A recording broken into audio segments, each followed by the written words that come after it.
그 사진들 중엔 태양계에 있는 우리 위치에 대한 인식을 바꿔놓을 만한 사진이 한 장 있었죠. And this, of course, is something I'll be boasting about for the rest of my days. It's something I called the Day the Earth Smile, and it is taken when the sun is behind Saturn. This, of course, you can't do from the surface of the Earth. You're on the other side of Saturn in this picture. But if you look really close over the shoulder of Saturn, between the E ring and the G ring, you can see our own planet Earth. 1 billion miles in the distance.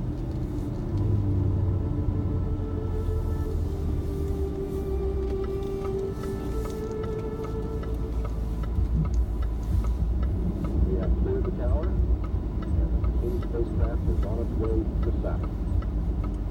그렇다면 어떻게 해야 머스만한 크기의 우주선에 섬세한 장비 12개를 싣고 토성까지 날아가 20년 동안 작동시킬 수 있었을까요? And the solid rocket boosters have been set. So, we'll go into the dark room. 암실 안에는 임무 지원 구역이 있습니다. 비행팀 전체가 모여 마지막 낙하, 발사, 궤도 투입과 같은 중요한 행사를 진행하는 곳이죠. 카시니오가 토성에 가는데 7년이 걸렸습니다. 중력의 도움으로 가속도를 얻기 위해 바이바이 하면서 토성에 도착했죠. 비행 경로를 설계한 사람, 운항 팀장인 듀안 로스입니다. We had a Titan 4B. Titan 4B. So that was to get us away from the Earth, but then it still wasn't quite enough to make it all the way to Saturn. So we had 2 Venus flybys, gravity assist from each pose, an Earth gravity assist, and finally got a Jupiter gravity assist, and that got us to Saturn. So credit where credit is due. We built on Galileo. Galileo built on gravity assist. Has been around, and every mission has taken it to a new level. 일단 카시니가 토성에 접근하고 나면 또다시 아주 중요한 일을 해내야 합니다. 완벽한 순간에 엔진을 연소시켜 속도를 늦추면서 토성 궤도에 진입해야 하죠. Saturn orbit insertion was obviously incredibly nerve-wracking. We spent 7 years guiding the spacecraft to get to Saturn, to get it into orbit. If it hadn't done the orbit insertion, which was a 90-minute burn on the main engine, if we hadn't done that, we'd have been a Saturn flyby and just gone on out in space. The Doppler has flattened out.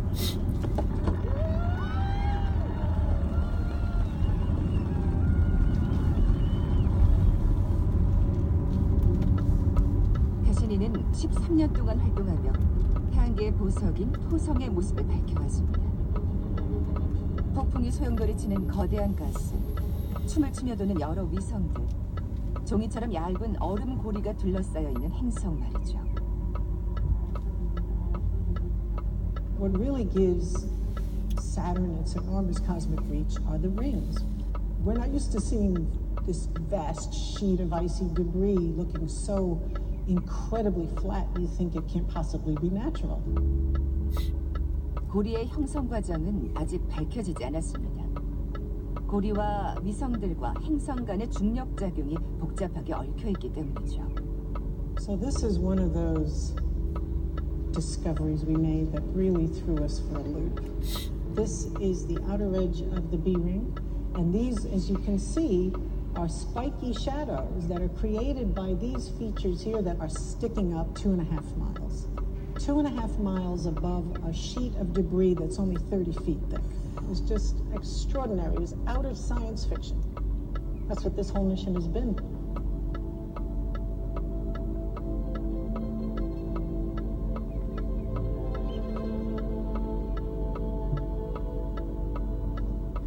하지만 카시니가 보내온 사진들 속엔 이 복잡한 행성의 형성 과정에 대한 단서들이 숨어 있습니다. 또한 얇은 얼음 고리에서 위성이 탄생했을 가능성도 암시하고 있죠. Well, we know the rings of Saturn are made of ice. This is really solid block of ice here, but this is not the sort of ice the rings are made of. 칼 머리는 영상 연구팀의 일원으로 고리와 위성들이 어떻게 서로를 형성시키는지 연구 중입니다. sort of thinks it's more like sort of fluffy ice. So it's really the difference between a snowball and a hailstone. So this would be like a hailstone, but if you kind of break it up, you start to get more of a flavour for what the ring particles might actually be made of. 푹신한 얼음은 특성상 뭉치기 시작합니다. So if the ice is fluffy, the particles perhaps are more likely to coalesce rather than to break up or bounce off each other, because there's more surface area for the particles to stick. 그러다 결국 중력이 작용하면 위성이 탄생할 수 있습니다. 나는 지금도 이런 과정이 진행되고 있다고 생각합니다. 카시니가 찍은 사진 중에 탄생 중인 위성으로 추정되는 것도 있죠. When the image came back, I remember looking at it and saying, something really odd. There was something right at the edge of the A-ring. A little kind of bump. It's maybe 2,000 kilometers in size, so it can't possibly be solid, because a moon that size right in the rings would just totally disrupt the rings. So maybe this is an example of a moon that has just formed. 그동안 우리를 놀라게 하고 풀리지 않은 수수께끼들을 제공해 왔던 건 토성 그 자체보다 토성의 위성들이었습니다. So at Earth, of course, we are in love with our moon, our one single moon. It's become, an object in literature and poetry and so on. But Saturn has 62 of them. 토성의 위성들은 지름 몇백 미터짜리부터 수성보다 큰 것까지 아주 다양합니다. This moon, this was so much fun. Iapetus is the two-tone moon. Half of it is dark as dark gets, and the other half is bright as snow, due to the fact that it actually is passing through a cloud of debris that is coming off Phoebe. And look at this, it looks like a Dalmatian dog, And this is another crazy moon. I mean, good grief, Saturn should win the award for crazy moons, because this is Hyperion, and it looks like a sponge. And this is Mimas, our Death Star moon. But out of all these moons, the two standouts are Titan and then Enceladus. 카시니가 탐사에 나서기 전까지 타이탄은 그저 안개 낀 주황색 점이었습니다. Titan was so mysterious to us before we got there. 언뜻 보면 별게 아닌 것처럼 보일 수 있습니다. 하지만 안개 속을 들여다보면 놀라운 세상이 드러나죠. 모두를 놀라게 했던 그 세상. We hadn't let our imaginations go as wild as nature turned out to be.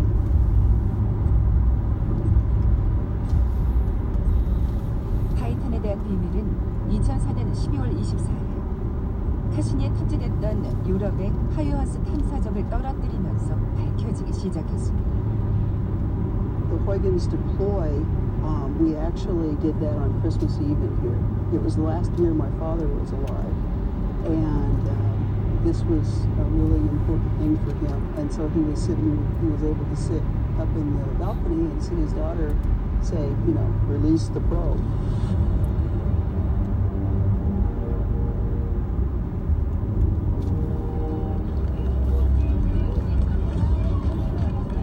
Huygens was designed as a descent module. Go through the atmosphere and tell us everything we can find out about this sister to our own atmosphere. 행성학자 아테나 코스테니스는 처음부터 이 탐사에 참여해 왔습니다. 따라서 하이언스호가 주황색 대기 속으로 떨어질 때 우주 생물학자인 프랑스와 롤랭과 함께 독일에 있는 유럽 우주기구의 관제센터에 있었습니다. 하이언스호가 무사히 착륙했다는 소식을 애타게 기다리며 말이죠.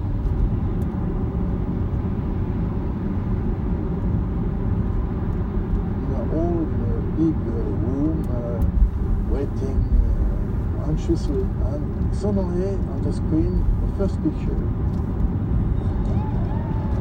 I remember telling my colleagues, please remove this image of Mars, this photograph of Mars here. We'll waiting for Titan.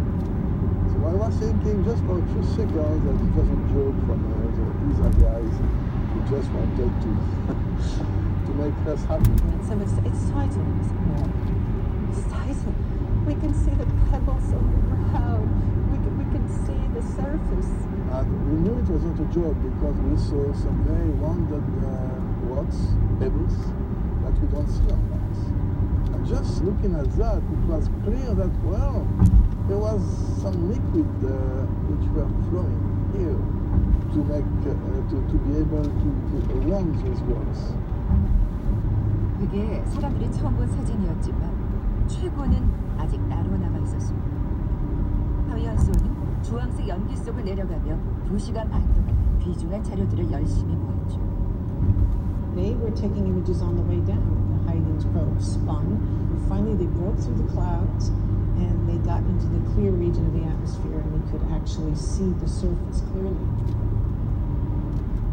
이것은 실제로 하강 중 촬영한 사진들을 영상으로 만든 겁니다.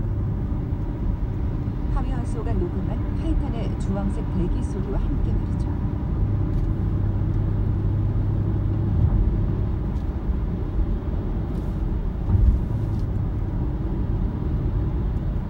This was the first time that we were able to land softly in the outer solar system. Technologically speaking, it's a great achievement. But scientifically speaking, it brings us a lot of data. We have now a new vision of Titan that we didn't get before. Started seeing channels carved through the hills, and we had this very dark area in the middle that eventually we identified as a dry lake. Nothing of what we had imagined came close to the reality.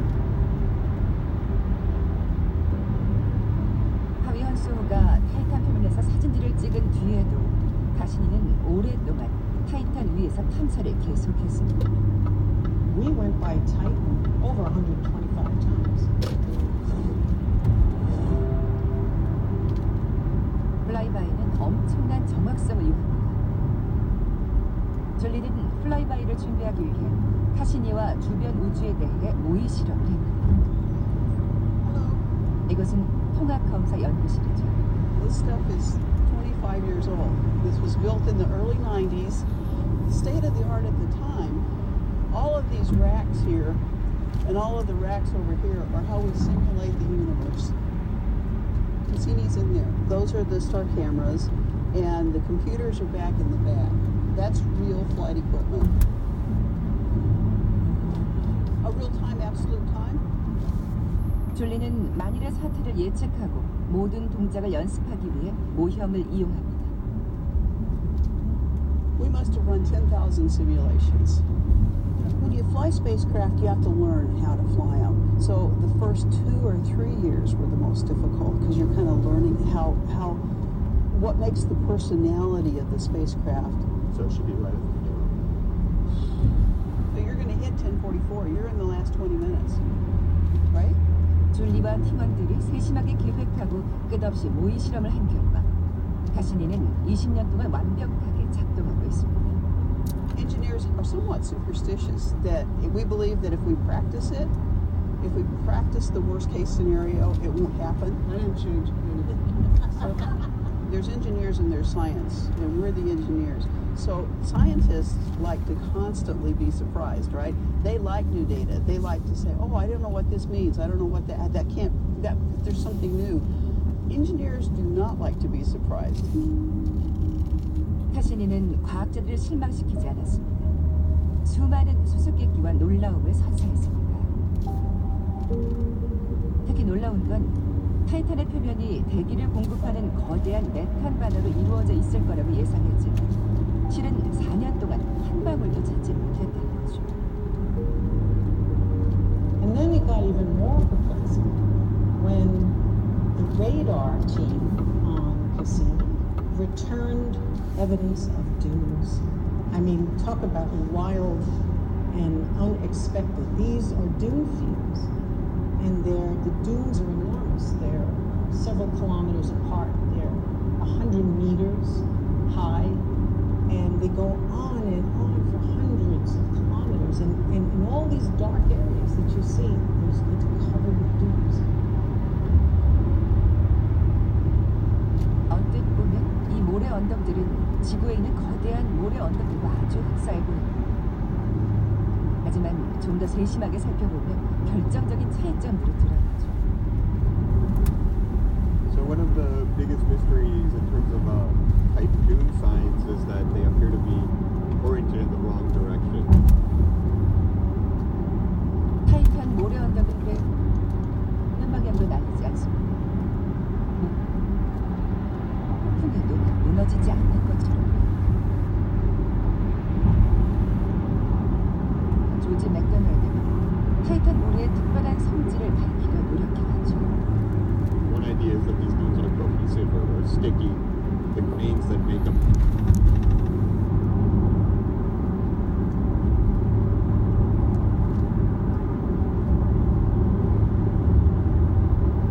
그것은 타이탄의 모래가 지구의 모래와는 많이 다르기 때문입니다. So earth sand, like what you find on this beach, is mainly bits of ground up rock, ground up seashells that's broken down by process of erosion. 지구의 모래는 자유롭게 날립니다. 모래를 끈적거리게 만들고 싶으면 물을 부어 서로 붙게 만들어야 하죠. 하지만 타이탄의 모래는 돌이나 조개 껍데기로 만들어진 게 아니라 타이탄의 독특한 대기 때문에 만들어집니다. Ultimately, it must be coming from the hydrogen and carbon that's stored in methane in the atmosphere. And so you're basically making sand from something that's raining out from the atmosphere. 타이탄의 모래는 플라스틱의 재료와 비슷한 탄화수소로 만들어졌을 것으로 추정됩니다. 조슈아와 조지는 실험을 통해 자유롭게 날아다니는 지구의 모래, 타이탄의 모래와 비슷한 폴리스티렌 알갱이를 비교해봤습니다. 그 결과 폴리스티렌 알갱이와 비슷한 것으로 모래를 만들면 쉽게 정전기가 일어나 서로 들러붙는다는 걸 알게 됐죠. So on time when these winds blow these hydrocarbon grains, particles rub against each other and charge friction. So when you do that, things tend to come together. The forces are strong. It does provide that stickiness. 그렇다면 타이탄은 태양계에서 모래섬을 쌓기에 가장 좋은 장소가 됩니다. 타이탄의 긍정적인 이유도 이런 성질이죠. 타이탄은 또 상상하지 못했던 신비로운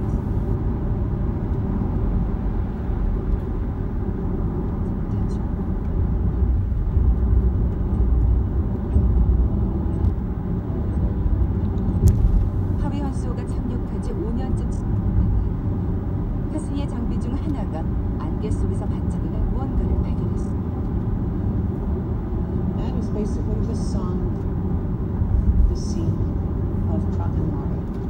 I mean, doesn't that just make you want to go on vacation around the shores of Krakenmare? 크라켄 바다는 외계에서 발견한 첫 번째 바다입니다. 하시니는 곧 타이탄의 북극에서 수많은 바다와 호흡을 나갔죠. I mean, this could be Earth. 마침내 하시니는 모두가 기대했던 표면의 액체를 발견했습니다.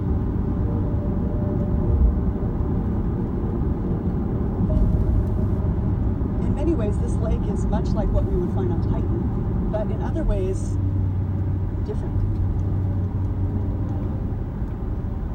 First of all, on Titan, the liquid is not water, it's liquid methane, because the temperatures are so cold that methane cannot be a gas, it's a liquid.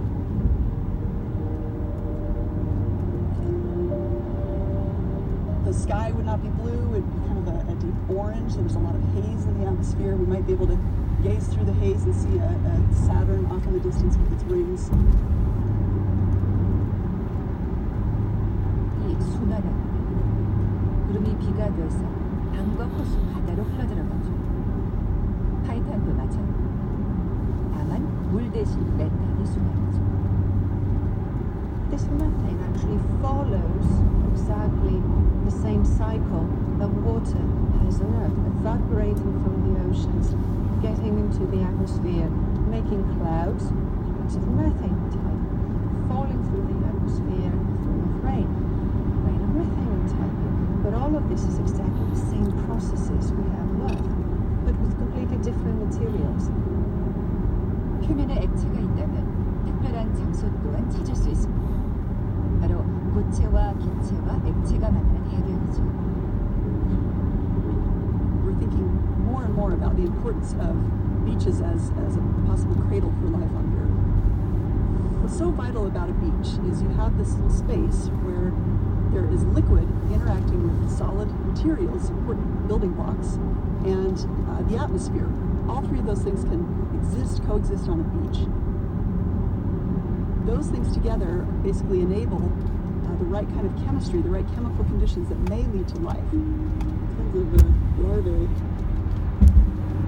Ugh, sticky. 타이탄 해변에 생명체가 존재할 가능성은 희박합니다. 하지만 초기 지구의 생명 형성 과정에 대한 단서는 줄 수 있죠. So all those processes which were present on the Earth are here on Titan, and since we have no way to go back to what was going on the Earth for millions of years, we have here a place where we can study those processes right now.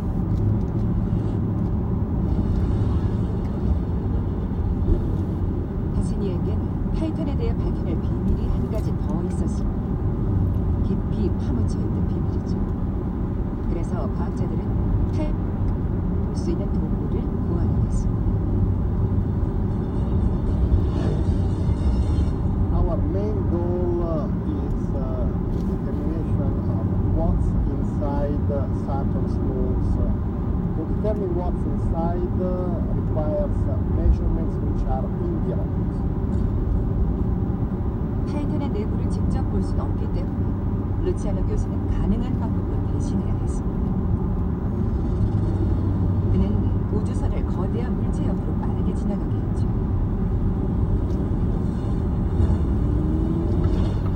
Cassini is flying according to the laws of celestial mechanics, pulled by gravity. The tool is essentially track the spacecraft, see how it moves, how it accelerates, and measure it very accurately. 루치아노의 우주 속도 측정기는 카시니에게 보냈다가 되돌아오는 신호를 이용합니다. 그가 찾는 건 카시니의 미세한 속도입니다. 바로 카시니가 지나가는 위성들의 중력 변동 때문에 발생하는 변화이죠. 속도 측정법은 아주 정확하기 때문에 루치아노는 위성의 내부 구조를 알아낼 수 있습니다. 타이탄의 경우 궤도상의 위치에 따라 중력장이 변한다는 사실을 알아냈죠. Where Titan completely solid, Cassini wouldn't have measured any change. But Cassini did measure a change, and therefore the only possible conclusion was that under the icy shell there must be a liquid water ocean. 카시니아 하위 환수호는 타이탄의 주황색 안개를 걷어내고 귀중한 비밀들을 밝혀냈습니다. 타이탄은 기이할 정도로 지구와 비슷하면서도 다른 한편 완전히 다른 세상이었죠. 하지만 가장 중요한 발견은 다른 위성에서 이루어졌습니다. 바로 작은 얼음 위성 엔셀라두스죠. 카시니가 엔셀라두스에서 발견한 건 모두를 충격에 빠뜨렸습니다. 그 발견은 처음엔 전혀 예상치 못했던 정보에서 비롯됐습니다. 바로 카시니가 감지한 자기장이었죠. 위성 주위에 대기가 존재한다는 걸 의미했습니다.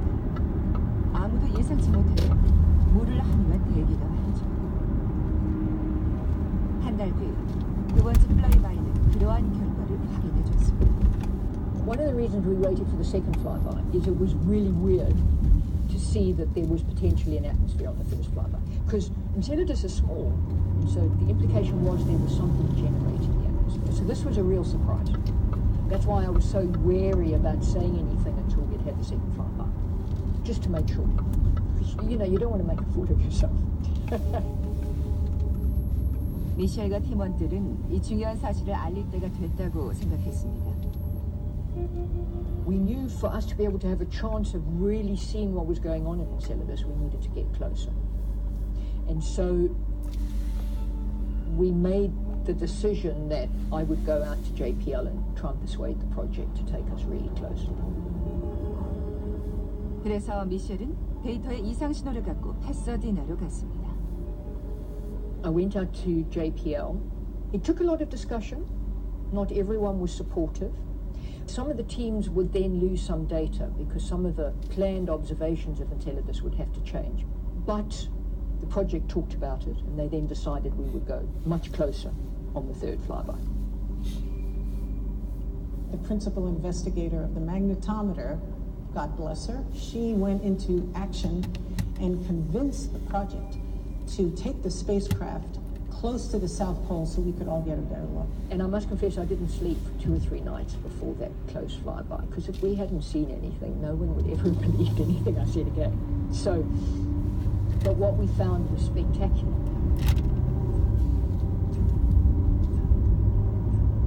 (2005년 7월) 엔셀라두스로 돌아온 카시니는 위성에서 겨우 160km 정도 떨어진 곳을 지나갔습니다. 그리고 카시니가 본 건 모두를 열광시켰죠.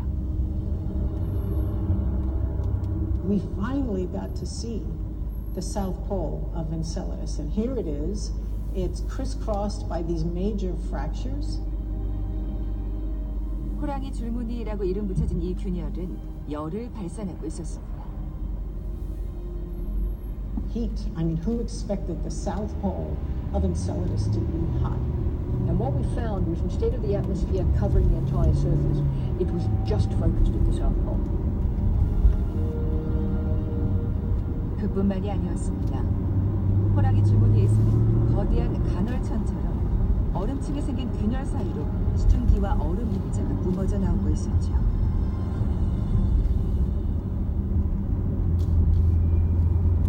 This image made me nearly fall off my chair, because here we see dozens of jets, big and small, coming off the South Polar region. 카세니는 결국 근접 비행을 통해 분출물을 채취했습니다. 그 분석 결과는 놀라운 가능성을 보여줬죠. Cassini was able to go through the plumes and detected the presence of organics in the plumes. If you have plumes, that means you have energy. So we have liquid water, we have a source of energy, and we have the organics. So we have the 3 ingredients essential for the emergence of life. This is now one of the places in the solar system where people think potentially life might have formed in the past or might be able to form. We have to go there and look for life next time. I love this picture, and it's about as much meaning as you can get out of the Cassini mission, because we know that moon has an ocean in it that could harbor life. 엔셀라두스의 지하 바다에서 생명체가 진화했다면 우리 지구와는 별도로 진행됐을 겁니다. 그렇다면 두 번째 창세기가 존재할 수도 있죠. I think that all we need to do is find that life has independently arisen just one other time. And that would tell us that it's everywhere. If it happened a second time, it probably has happened, you know, a colossal number of times throughout the cosmos and throughout its history. 하지만 아이러니하게도 카시니는 이 위대한 발견으로 자신의 운명을 결정짓게 됩니다. 20년 동안 탐사를 계속해온 카시니는 연료가 떨어져 가고 있었습니다. 연료가 떨어지면 나사는 탐사선을 조종할 수 없게 되죠. We didn't want to lose control of Cassini and have it crash on the surface of Enceladus. If this happens, there is a chance that we contaminate the ocean. if you discovered life there one day, there might be those doubters who would say, yes, but a spacecraft crash landed and took the bacteria there. 그래서 카시니 담당팀은 마지막 남은 연료를 이용해 카시니를 토성에 가까이 접근시키다가 행성을 향해 마지막으로 돌진하게 한 뒤 합의하기로 결정했습니다. 나사는 이 단계를 그랜드 피날레라고 명명했죠.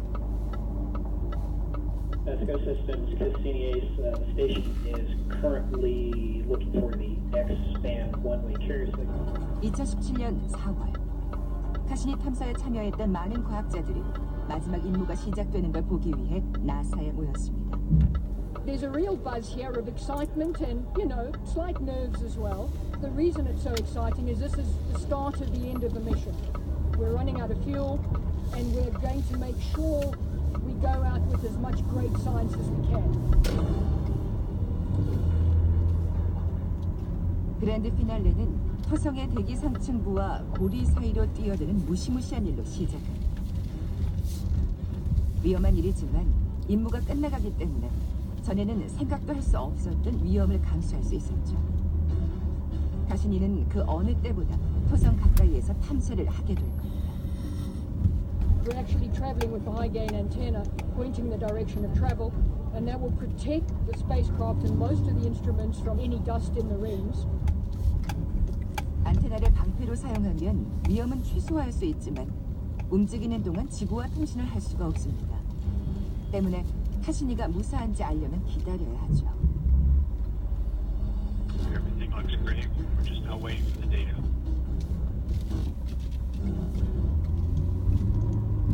했습니다.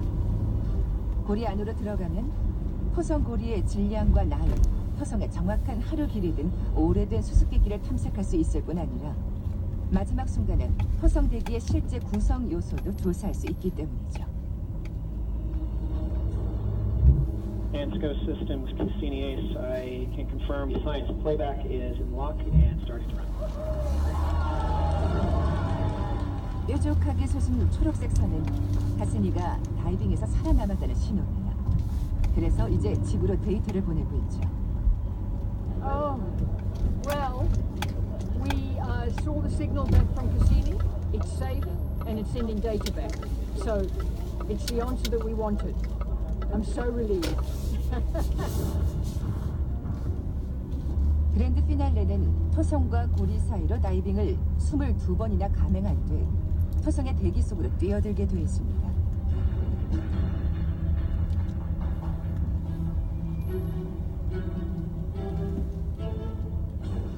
카시니는 첫 번째 다이빙에서 이러한 대기 사진들을 보내왔습니다. 또한 여기서는 토성의 일부와 합쳐져 그 어느 때보다 가까운 곳에서 사진을 찍었죠. 과학자들은 이런 사진들을 분석하며 몇 년 동안 바쁘게 지낼 겁니다. 그리고 이것은 최초로 고리 안에서 밖을 내다보며 찍은 일련의 고리 사진들입니다.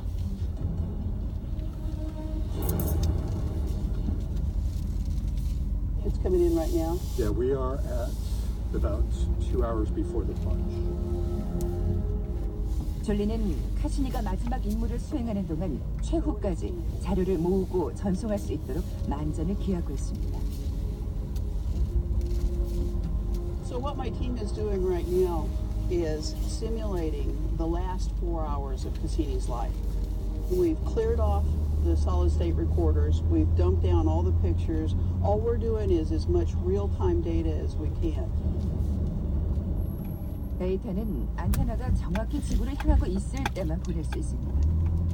때문에 카시니가 토성의 대기에 흔들리기 시작하면 데이터를 받기가 어려워지죠.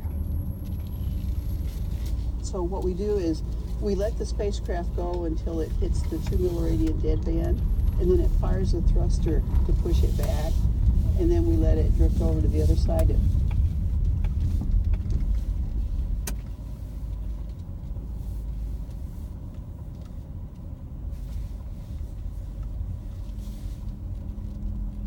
So, and then as they get